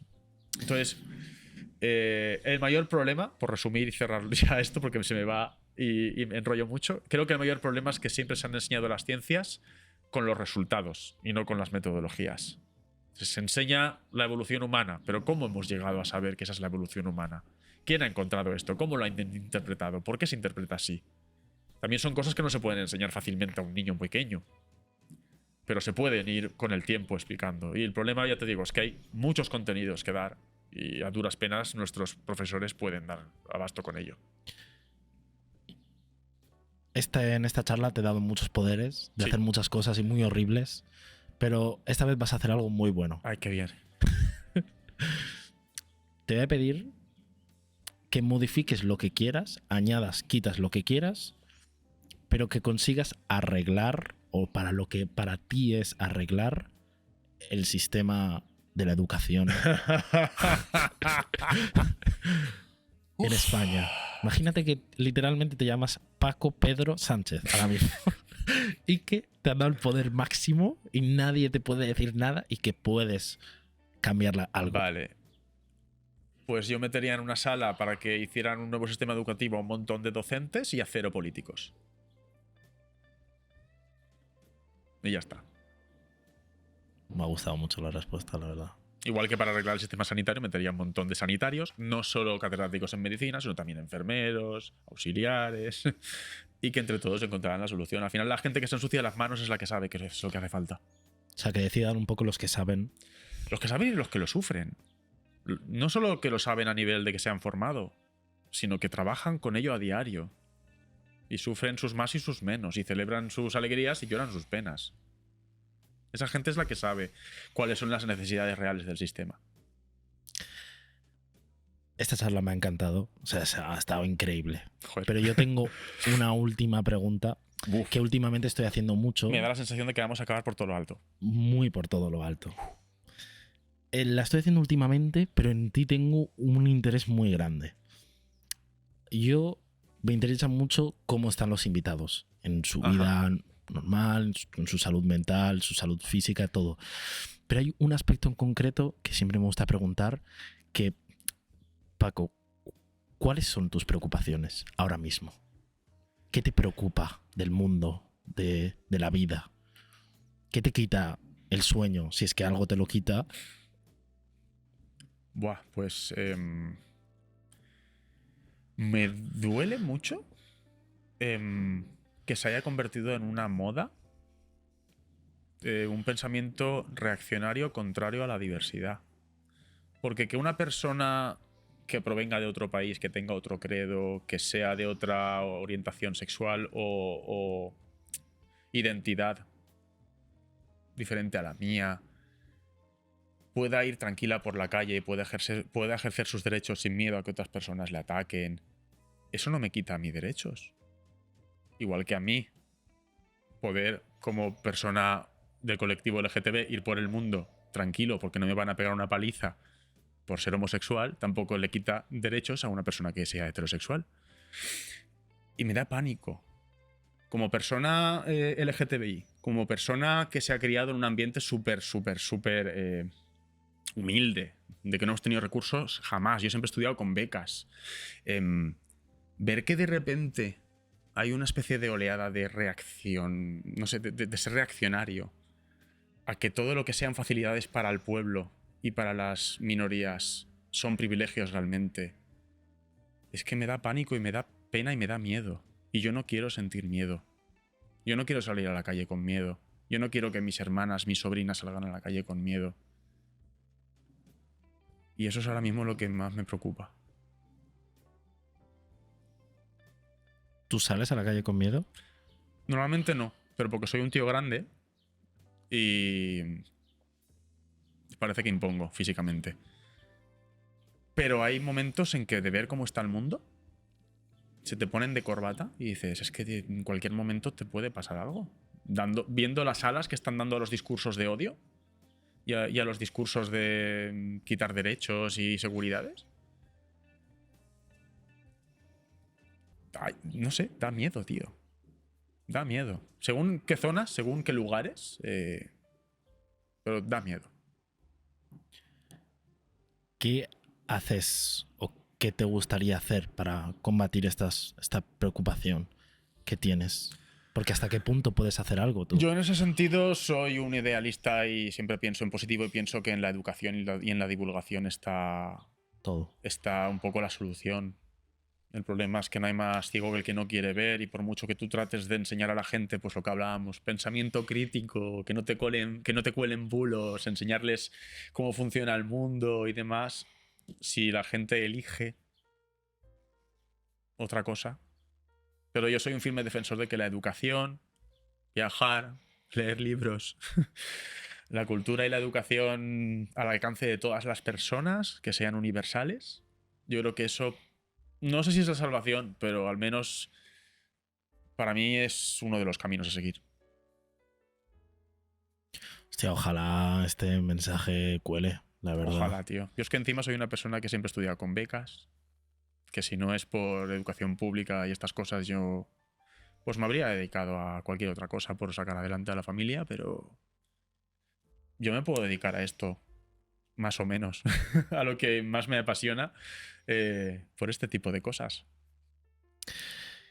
Creo que tu intervención en la vida, creo que es muy, muy positiva, realmente lo pienso. Y creo que mientras más sigas, digamos, más puedes intervenir positivamente. Entonces, me gustaría pedirte, si es que, o sea, aquí está la herramienta, que mandes algún mensaje un poco relacionado a, pues, no sé si tu preocupación o otra cosa, que llegue a la gente. O sea, ¿tú qué le dirías a a los espectadores? A los espectadores. Pues por seguir un poco el hilo de todo lo que venimos hablando y un poco lo que yo he tratado de transmitir en todo momento. Y por hacer un poquito de filosofía de la ciencia, que yo creo que es necesario. Puede haber personas que hagan muy buena ciencia, pero hay que también hacer filosofía de la ciencia. Al final el conocimiento es lo que nos puede salvar. Y para obtener un buen conocimiento, que no es absoluto, o sea, puede que el año que viene de repente algo que creías que era un descubrimiento cambie, que la gente siga haciéndose preguntas y buscando respuestas, pero que no se conformen con la primera respuesta que encuentren, ¿no? O sea, al final el método científico siempre es cuestionarlo todo y llegar a la base misma, ¿no? De cuáles son las causas, cuáles son los mecanismos que hacen que funcione el mundo y demás. Y que piensen también en lo que hemos también dicho antes un poco, que somos una especie que como individuo, como una persona suelta en medio del monte, no llegas muy lejos. Que nuestra fortaleza como especie ha venido de estar juntos. El grupo. De estar en grupo, de ir todos juntos, ¿no? Entonces, no sé. Yo creo que son los dos pensamientos que quiero transmitir principalmente. Que no somos los reyes del mambo, que no somos para nada la culminación de la evolución, que si hemos salido adelante ha sido porque hemos sido tolerantes los unos con los otros y nos hemos unido. Y que la única manera de avanzar y de no dejarse llevar por modas, bulos y demás es pensamiento crítico a tope. Paco, acabo de tener probablemente una de las charlas más increíbles que probablemente haya tenido en mi vida. No, de verdad que Pues muchísimas gracias. Me ha encantado. No sé si qué tal ha sido para ti. Yo he estado súper cómodo, la verdad. Se me ha pasado volando, se nos ha hecho casi de noche. Sí, la verdad que llevamos más de 2 horas. O sea, Yo he estado muy cómodo, así que muchas gracias. Mira, ¿sabes qué? Ya que estás aquí, tú que conoces a mucha gente de pues divulgadores y todo esto, que a mí es donde más hay... Yo quiero que tú mandes un mensaje, porque yo quiero empezar a hablar con esa gente y quiero que se vengan aquí. Entonces, ¿tú qué les dirías? Buah, que se animen, por favor. Que si pueden que vengan. Sé que vosotros también os desplazáis cuando hace falta, pero que si pueden que vengan, que lo primero es que Mallorca es una ciudad, una isla que yo adoro, y aquí Palma también es una ciudad que estoy súper a gusto en ella. Que sois un encanto, que me habéis tratado súper bien. El jamón me lo he guardado luego. No, en serio, que he estado súper a gusto y que lo que me encanta es que podemos tener una charla totalmente distendida, como unos colegas tomándose un refresco y mezclar cosas tan trascendentales como nuestra propia investigación o el tema que nos ocupa profesionalmente. En serio, que todas las personas que se dedican a divulgación científica, cultural y demás, que les apetezca pasarse por aquí, que no se lo piensen. Que de cabeza. Muchas gracias. O sea, es que ya no puedo decir nada más. Que me has dejado de verdad, sin que yo este hombre quiero traerlo siempre. Pues yo encantado. Espero, a mí me encantaría hacer una segunda parte algún día. Hagamos una segunda parte. Porque yo creo que la primera parte es muy interesante, muchísimo. Pero es una toma de contacto. Es una toma de contacto. Yo he aprendido muchísimo hoy, pero creo que la parte final de la que hemos hablado, me gustaría en un futuro no muy lejano hacer una segunda parte de ese Paco, que a mí me ha gustado mucho, la verdad. Pues me alegro mucho. Así que estás invitado cuando quieras. Sí. La gente ya sabe cuáles son tus redes sociales, las tendréis en la descripción. Espero que todos, después de obviamente pasarse y suscribiros a Esperados Podcast, por favor, vayáis a todas sus redes sociales, porque de verdad que es una persona 10 de 10 y todo lo que haces y la intervención que tienes en la sociedad me parece una pasada, así que... Pues no sabes cuánto te lo agradezco, porque a todas las personas que hacemos sobre todo contenidos culturales o también le pasa mucho a la gente que hace contenidos activistas y demás, muchas veces nos da la sensación de que nos centramos tanto en el feedback negativo que no somos capaces de ver a la cantidad de gente a la que podemos tocar positivamente, ¿no? Y te lo agradezco de corazón, porque que te lo digan así de claro y de directo siempre es de agradecer. Ojalá más figuras como la tuya se animen. No sé si después de ver este vídeo, pero si algo ha ayudado, que fantástico. Se anime todo el mundo, en serio, esto es una pasada. Yo me lo he pasado genial. Qué bien. Pues nada, espero que nos veamos pronto. Espero que te vaya todo súper bien. Si a la gente le ha gustado el vídeo, que le dé ahí a like y que se suscriba, que estamos ahí a tope y con invitados increíbles y con todo. Así que Paco, muchas gracias y nos vemos en la próxima. Gracias a vosotros.